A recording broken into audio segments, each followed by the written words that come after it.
Timberwolves pick up the home win by the length of a LeBron James toenail shaving, as his game-tying attempt with 2 seconds left would be counted as a 2 and not a 3, with just the tiniest little bit of toenail on that line. Pretty ridiculous play from Braun that gets pulled back to a 2-point basket.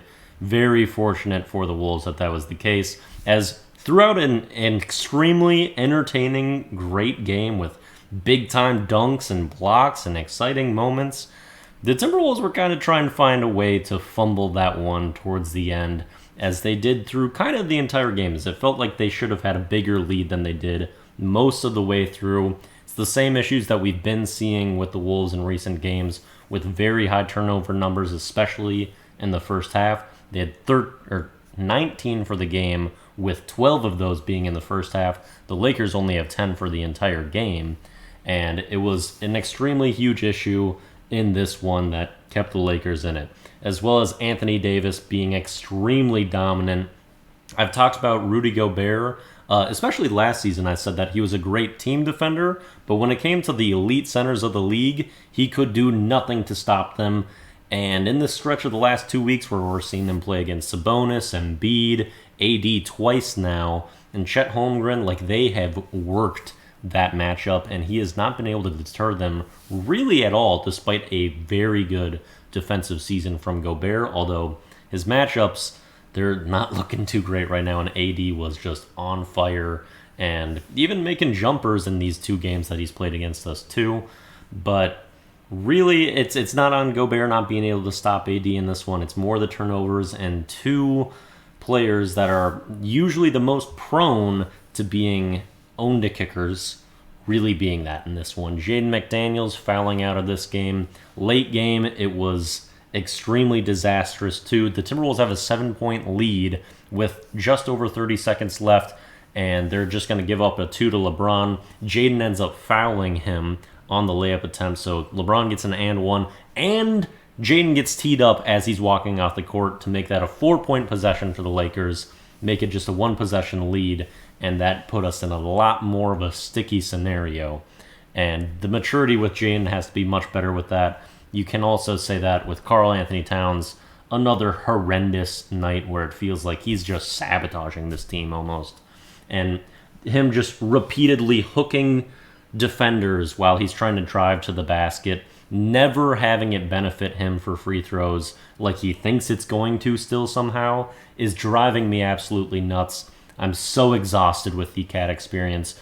Formerly my favorite player multiple years ago, but it's just been multiple years of watching these same things of him getting in his own way. It is so tiring, especially when you look at the person backing up him in Naz Reid, who is so spectacular, attacking the basket so aggressively, but so smoothly and in control. Doesn't have to get overly complicated.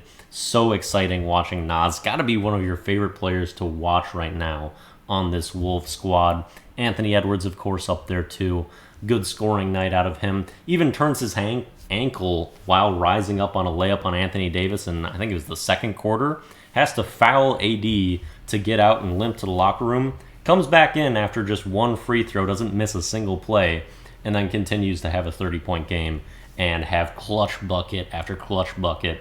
Only 3s made in this game were in that fourth quarter for Anthony Edwards, and he was able to really step up for us then, which he has all season long. Mike Conley also stepping up in that fourth quarter with multiple 3s made, and I'm really impressed with his resolve in this one. He had to deal with so much size in this game, a lot of Jared Vanderbilt guarding Mike Conley, which is a humongous size discrepancy, but Conley just stayed the course and was still balling and able to step up when we needed him to. I wish we would have been able to see a little bit more of Troy Brown Jr. in this one. This would have been a revenge game for him. He was on the Lakers last season. I thought he was really energetic in his minutes, brought our attention kind of where it needed to be in that first quarter where we started flat, because we're the Timberwolves of 2023 and that's what we do. Maybe that'll change in 2024. That would certainly be wonderful. I mean, we still got the win. We're 14-1 at home, still number 1 seed in the West, but there's some shakiness here, some offense that we got to figure out, but it feels like the fixes shouldn't be that far away. We should be able to mature. We should be able to fix this. You just see the same players making the same mistakes, and it's getting to me a little bit, but doesn't mean it's not fixable. Things can change that fast. Just think our perspective changes last season and this season. Basically same roster, and we've really turned things around. So just stay calm, I guess. I don't know. A lot was going on in that one.